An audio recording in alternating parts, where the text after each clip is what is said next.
Messieurs, dames, bonjour. Ça me fait plaisir de vous rencontrer. Alors, évidemment, c'est avec beaucoup de déception que les Québécois ont appris ce matin en lisant le journal La Presse que, malheureusement, le régime du Parti libéral, qui favorise toujours ses amis, est encore plus présent que jamais. Et ça, c'est malheureux. On aurait cru que les appels qui avaient été faits depuis déjà plusieurs années, là, parce que ça date pas d'hier, cette histoire-là, de faire attention aux nominations dans les conseils d'administration. Il y avait une crise, d'ailleurs, il y a quelques années, concernant les conseils d'administration, où le gouvernement, je me souviens, j'étais journaliste à l'époque, avait compris que les nominations du conseil d'administration, ça ne devait pas être des cadeaux, mais des gens qui avaient des responsabilités, qui devaient les assumer. Et là, ce qu'on constate, c'est que malheureusement, c'est 85% dans certains cas, et pas les petites sociétés d'État, là, parmi les plus importantes, parmi les plus prestigieuses de notre État national, voilà que 85% des nominations, les gens qui sont nommés là, sont des grands donateurs ou des donateurs du Parti libéral. Et je fais mien les propos tenus par M. Luc Bernier, professeur à l'ENAP et vice-président de l'Institut de l'administration publique du Canada. À compétence égale, on peut favoriser ses amis politiques, mais à 85%, ça ne peut plus être à compétence égale.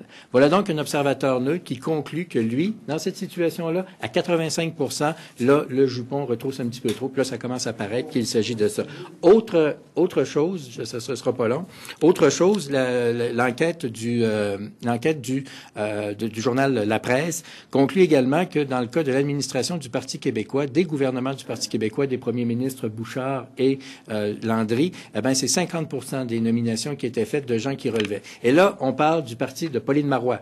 On parle de Pauline Marois qui, au mois de juin dernier, était devant le Parlement avec le beau foulard blanc qui impliquait la beauté, la pureté, la candeur de la réalité qui devait être faite de façon correcte. Alors là, on est bien loin du foulard blanc, de la pureté de Pauline Marois quand on sait que la moitié des nominations du gouvernement où elle était ont été faites avec des gens qui étaient des donateurs au Parti libéral. Et c'est pourquoi nous invitons, nous l'avons fait en chambre, malheureusement, M. Fournier n'a pas accueilli favorablement notre requête, mais nous invitons le gouvernement à appeler le projet de loi 190, qui est le premier pas qui doit être fait par l'administration pour démontrer la bonne volonté des gens, où là, c'est vraiment la compétence qui va dominer sur l'appartenance politique.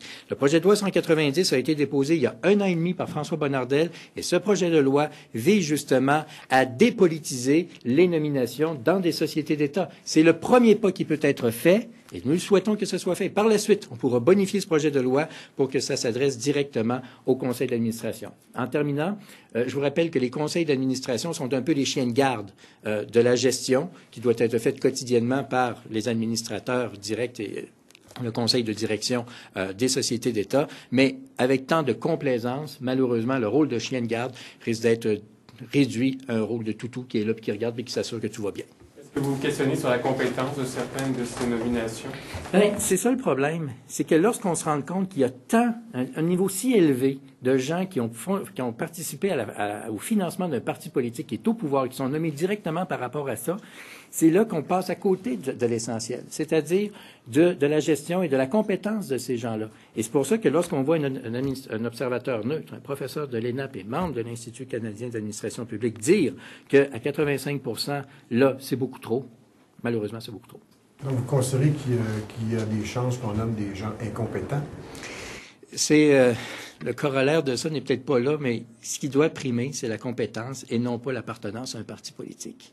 Et quand c'est rendu à 85% des gens qui sont là, qui sont nommés et qui financent un parti politique qui est au pouvoir, là, on peut se poser des questions. Et là, ça affaiblit l'autorité morale que doivent avoir nos administrateurs publics. Et c'est pour ça qu'il est temps de donner un coup de barre là-dedans. Et quand on voit ce qui s'est passé, la commission Bastarache aura permis de faire la lumière sur bien des situations.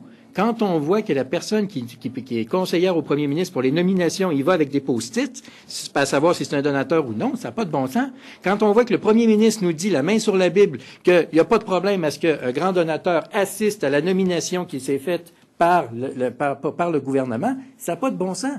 Et je vous rappelle que cette déclaration-là, peut-être la déclaration qui, moi, personnellement, comme citoyen, puis évidemment comme député, moi, le plus choqué, c'est de voir que la journée même où le magazine Maclean a sorti son fameux article, la journée même, Jean Charest, la main sur la Bible, est allé dire « Ouais, c'est correct, c'est normal de voir qu'un grand financier du Parti libéral vienne à mon bureau puis regarde la liste des nominations qu'on doit faire. » Ça n'a pas de bon sens. Comment voulez-vous qu'on ait confiance après ça dans l'administration publique quand on voit que le chef de l'État trouve normal qu'un grand financier soit là? Et c'est exactement ce à quoi on assiste aujourd'hui. tous ces donateurs-là que vous voyez, là, c'est tous des post-it. Là. Il y en a un après l'autre. Tous les post-it de Chantal Landry ont tous passé dans le TEMI de Charles Rondeau. Ça n'a pas d'allure, cette histoire-là. Il est temps de donner un coup de barre. Et c'est pour ça qu'on dit au gouvernement, la bonne indication qui doit être faite, le premier pas qui doit être fait, appeler le projet de loi 190 du député de Shefford, qui vise justement une nomination non partisane des dirigeants des sociétés d'État. C'est le premier pas. Il y en a d'autres à suivre. Mais le pas est là. Il y a juste à appeler le projet de loi et on va donner un bon signal aux Québécois. C'est les dirigeants ou les membres du conseil d'administration? Le projet de loi en question. C'est les dirigeants. C'est ça que je vous dis. C'est le premier pas qui doit être fait. Et par la suite, il y en a d'autres qui suivront. To ask a cynical question, but don't you think that an awful lot of people kind of expect patronage appointments, that governments are going to make a certain number of patronage appointments? Well, there is a huge difference between naming people who have the competence and who support your party, but and to have so many people who support your party in the board. So this is what we see now. 85% is too much. And I'm not the only one who said so.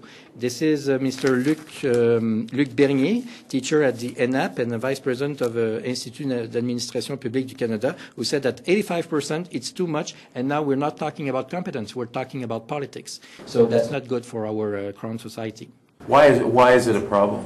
Well, because you have to name people on their competence instead of their political partnership. They have the right. Why? Why? Because when you have too much person who are so close to the government, you will not do your job correctly. Because in the Conseil d'administration, you said that Directors. in the board, because in the board of director, you have the obligation to be very careful of the public money spending. But when you're too close to the government, you cannot have the right look on that situation. Okay, I just want to ask you about something else.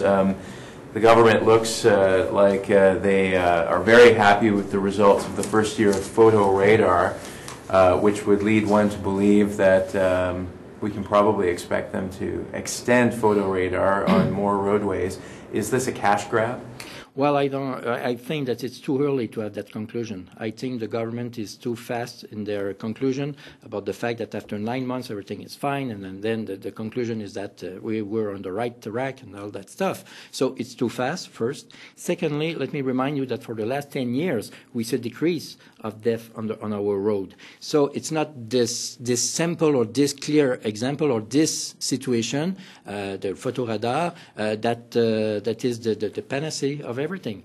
So this is why we think it's too early, and we have to be very careful with that. Do you think that their enthusiasm is the result of the fact that this is essentially it's making money for the government?